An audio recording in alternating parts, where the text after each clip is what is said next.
Baik, bismillahirrahmanirrahim. Assalamualaikum warahmatullahi wabarakatuh. Kali ini bertemu lagi bersama saya, Dil Arifin, dengan NIM 2317595 dalam mata kuliah Perancangan dan Pengembangan Kurikulum. Kali ini kita akan membahas topik 7, yaitu elaborasi pemahaman dengan tema problematika dan evaluasi implementasi UBD. Kali ini saya mengambil pembahasan final dari kelompok 5 dan juga ada jurnal serta artikel.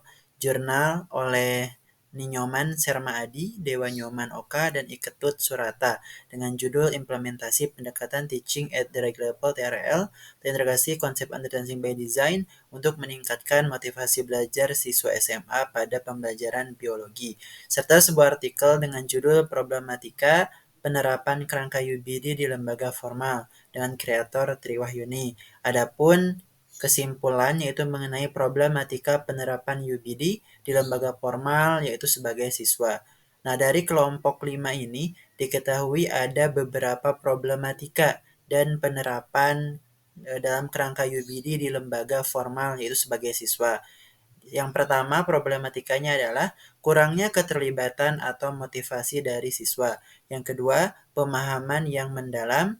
Yang ketiga, kecemasan terhadap penilaian. Yang keempat, penerapan kerangka UBD sebagai siswa. Nah, adapun solusi yang ditawarkan oleh kelompok 5 ini antara lain yang pertama memperhatikan dan mempertimbangkan kebutuhan siswa. Yang kedua membuat siswa berpikir kritis dan kreatif.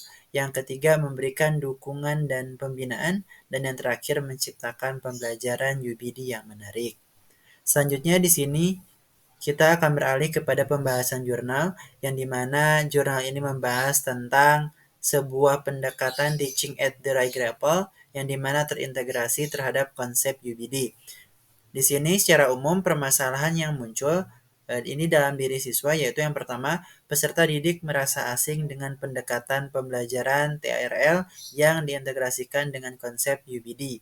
Yang kedua, ada kelompok di mana terdiri dari 4 orang yang terdiri dari 3 laki-laki dan 1 perempuan. Peserta didik perempuan ini meminta agar tidak perempuan sendiri di dalam satu kelompok. Nah, berdasarkan kendala-kendala tersebut, maka peneliti dalam jurnal tersebut merencanakan pembaikan-pembaikan yang akan dilaksanakan pada siklus 2. Adapun perbaikan yang dilaksanakan, yang pertama, menjelaskan kembali kepada peserta didik bahwa pendekatan TARL terintegrasi dengan UBD dilaksanakan agar peserta didik mendapatkan pembelajaran yang sesuai dengan kemampuannya. Yang kedua, mengelompokkan ulang agar peserta didik merasa nyaman dalam kegiatan pembelajaran. Adapun yang ketiga yaitu memberikan pendampingan yang lebih kepada kelompok dengan kemampuan rendah dan sedang, karena yang berkemampuan tinggi sudah mampu berpartisipasi aktif dalam pembelajaran. Selanjutnya di sini ada pembahasan dalam artikel. Adapun berdasarkan artikel yang berjudul Problematika Penerapan Kerangka UBD di Lembaga Formal dan kreator Triwahyuni, didapatkan informasi yang pertama, problematika dalam penerapan UBD, siswa tidak terbiasa dengan pendekatan yang berbeda. Yang kedua, keterbatasan transfer dalam pembelajaran.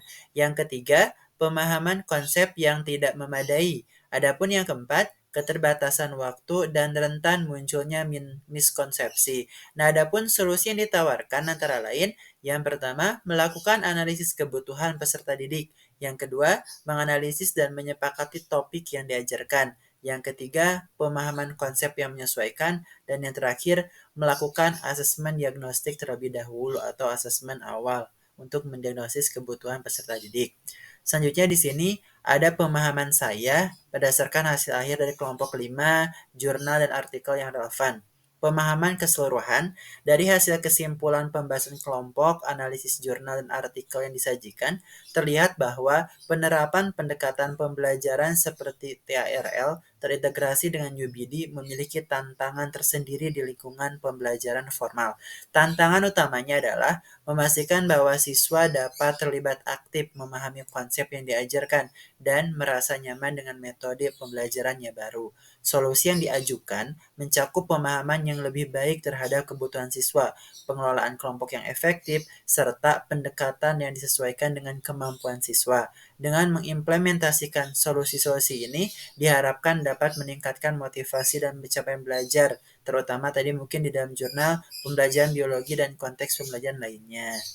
Mudah-mudahan banyak manfaatnya. Sekian penjabaran dari saya. Mohon maaf apabila banyak kesalahannya. Akhirul kalam. Wassalamualaikum warahmatullahi wabarakatuh.